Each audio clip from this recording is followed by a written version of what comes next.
Hey guys, I'm Robyn from GrillGirl.com, and today we're making cedar planked Parmesan Kale pizzas on the Green Mountain Grill.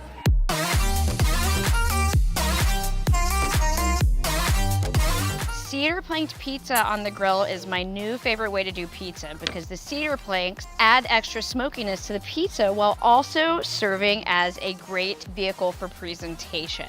So your directions are to soak your wood planks for an hour before using. They need to be soaked so they don't catch fire while grilling.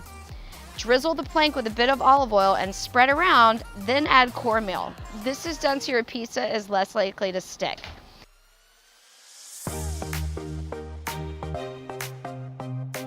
Then roll the pizza balls into long rectangles matching the size of a 5x11 plank. Place the dough onto the plank and try to get the dough as thin as possible. Heat your Green Mountain grill up to about 400 degrees. You want to place the cedar plank pizzas onto the grill and let the dough cook for about 10 minutes so the top has a chance to bake before adding topping.